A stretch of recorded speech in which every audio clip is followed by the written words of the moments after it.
किसान भाइयों, आज हम आपको इस वीडियो में जिंक सल्फेट की उपयोगिता के बारे में बताएंगे। इसका इस्तेमाल किस तरह से करना चाहिए, कब करना चाहिए, कैसे करना चाहिए, ये सारी चीज़ें हम आपको इस वीडियो के माध्यम से बताएंगे। जिंक एक माइक्रोन्यूट्रिएंट्स है, सूक्ष्म पोषक तत्व है। इसकी पौधों के जीवन में बहुत ही इम्पोर्टेंट रोल होता है।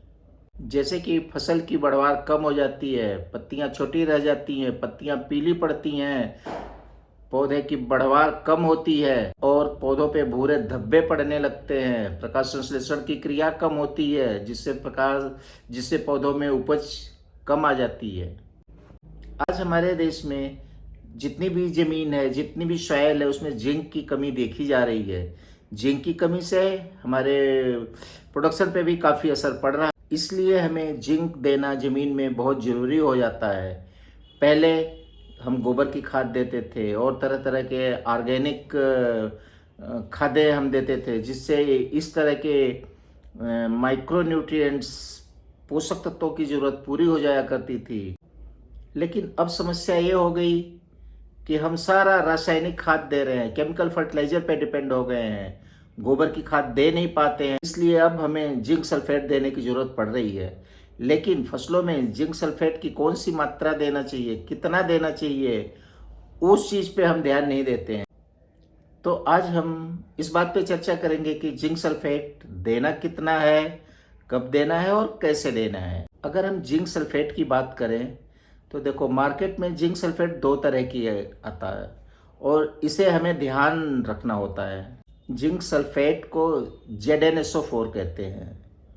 ये दो प्रकार से मार्केट में अवेलेबल है। एक 21% वाला आता है और दूसरा 33% वाला आता है। 21% वाले में क्या है, 21% जिंक है और 33% वाले में 33% जिंक है, 33%।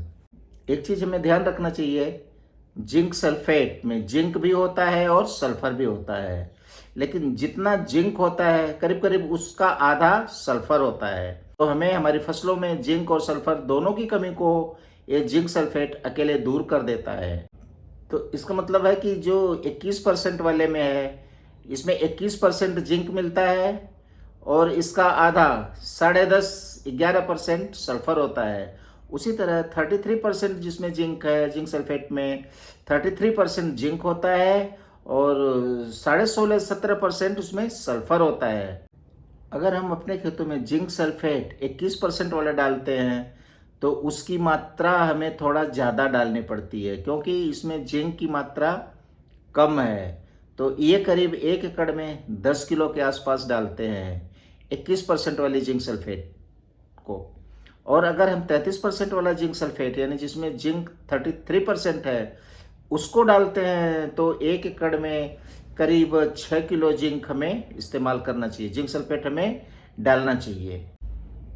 हमें इस चीज़ का ध्यान रखना होगा कि अगर हम 33% वाला जिंक डालते हैं तो ज़्यादा न डाल दें, करीब 10 किलो न डाल दें। 21% वाले पे तो ठीक है, 33% वाला अगर आप 10 किलो डाल देते हो तो एक तो जिंक का दुरुपयोग हो रहा है और दूसरा जिंक की मात्रा ज़्यादा होने से फसलों के ऊपर दुष्प्रभाव भी पड़ता है। इस तरह जब ज़्यादा जिंक हो जाता है तो उसका दुष्प्रभाव में क्या होता है, फास्फोरस की अवेलेबिलिटी भी कम हो जाती है और इन दोनों में उल्टा रिएक्शन होता है। फास्फोरस और जिंक आपस में उल्टा रिएक्शन दिखाते हैं। इसका जिक्र अभी हम आगे आपको बताएंगे।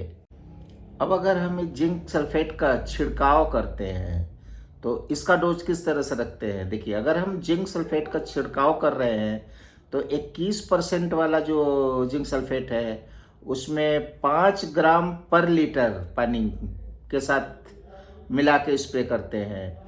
और अगर 33% वाला जिंक सल्फेट है तो उसमें क्या करते हैं कि करीब 3 ग्राम पर लीटर पानी में मिला के हम स्प्रे करते हैं, छिड़काव करते हैं।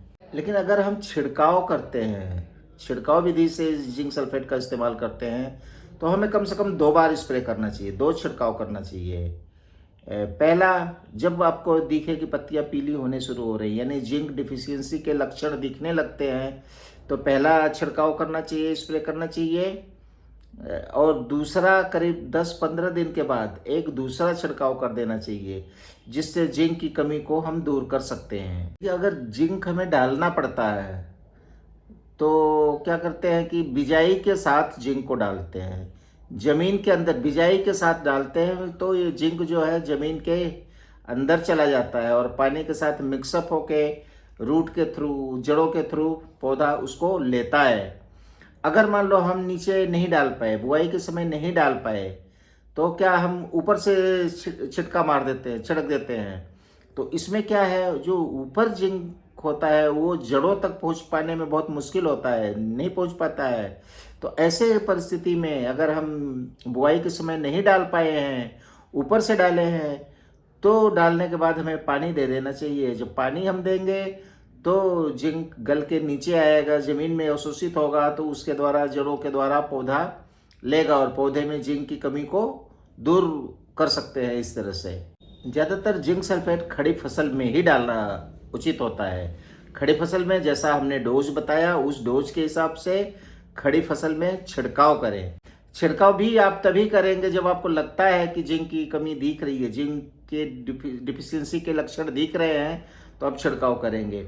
अगर मान लीजिए आप छिड़काव नहीं कर पा रहे हैं, बेसल डोज में बिजाई के टाइम पे डाल रहे हैं, तो भी ठीक है, बिजाई के टाइम पे भी उसी तरह से डालिए, जैसा कि या तो सोइंग के समय डालिए, सोइंग के समय डालना बढ़िया होता है। सोइंग के समय नहीं डाल पा रहे हो तो ऊपर से डालिए, उसके बाद पानी दे दीजिए, तो जिंक जमीन में मिक्सअप होके पौधा उसको लेना शुरू कर देता है। बट ज़्यादातर हम रिकमेंड करते हैं कि आप इसको छिड़काव विधि से ही जिंक का इस्तेमाल करिए।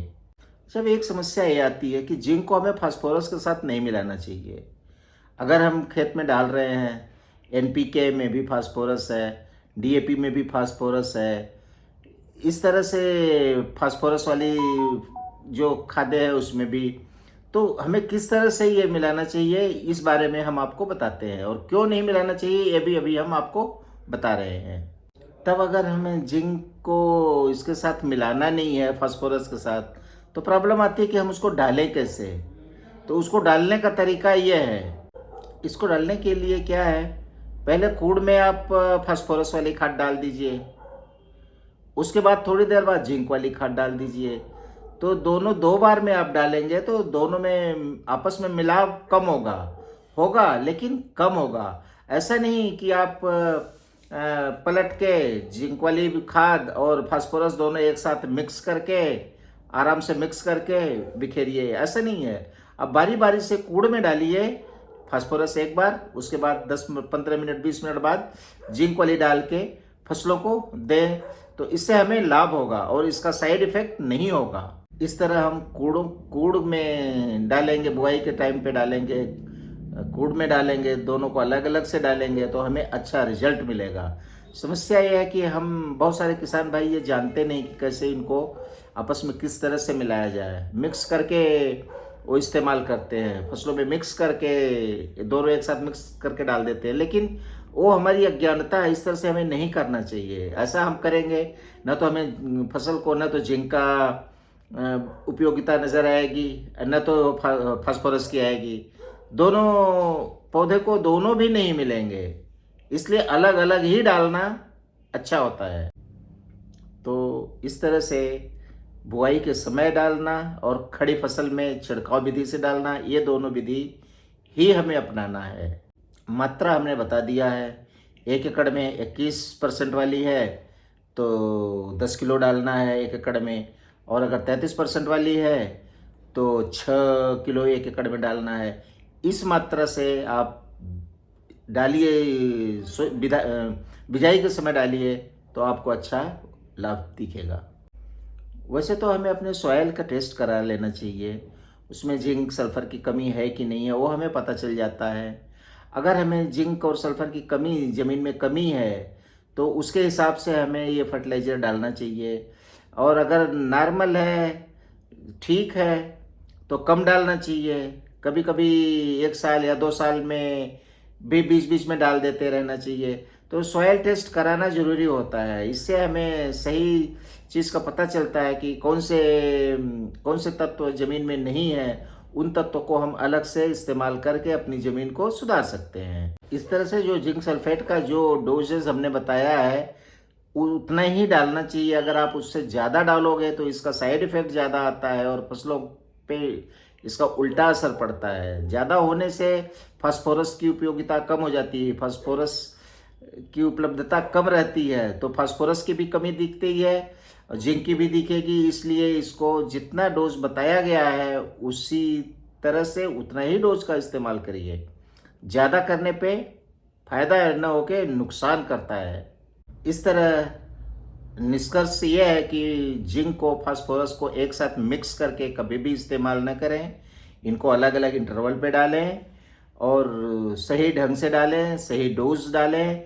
इस तरह से हम डालेंगे तो हमारी फसलों में जिंक और सल्फर का बराबर सहयोग रहेगा और फसलें हमारी अच्छी होगी, उपज अच्छा आएगा। आशा है कि आपको जिंक और सल्फर के बारे में अच्छी जानकारी मिली। इस तरह की जानकारी आप अपने अन्य साथियों, अपने दोस्तों को भी शेयर करिए ताकि वो भी लाभान्वित हों। धन्यवाद।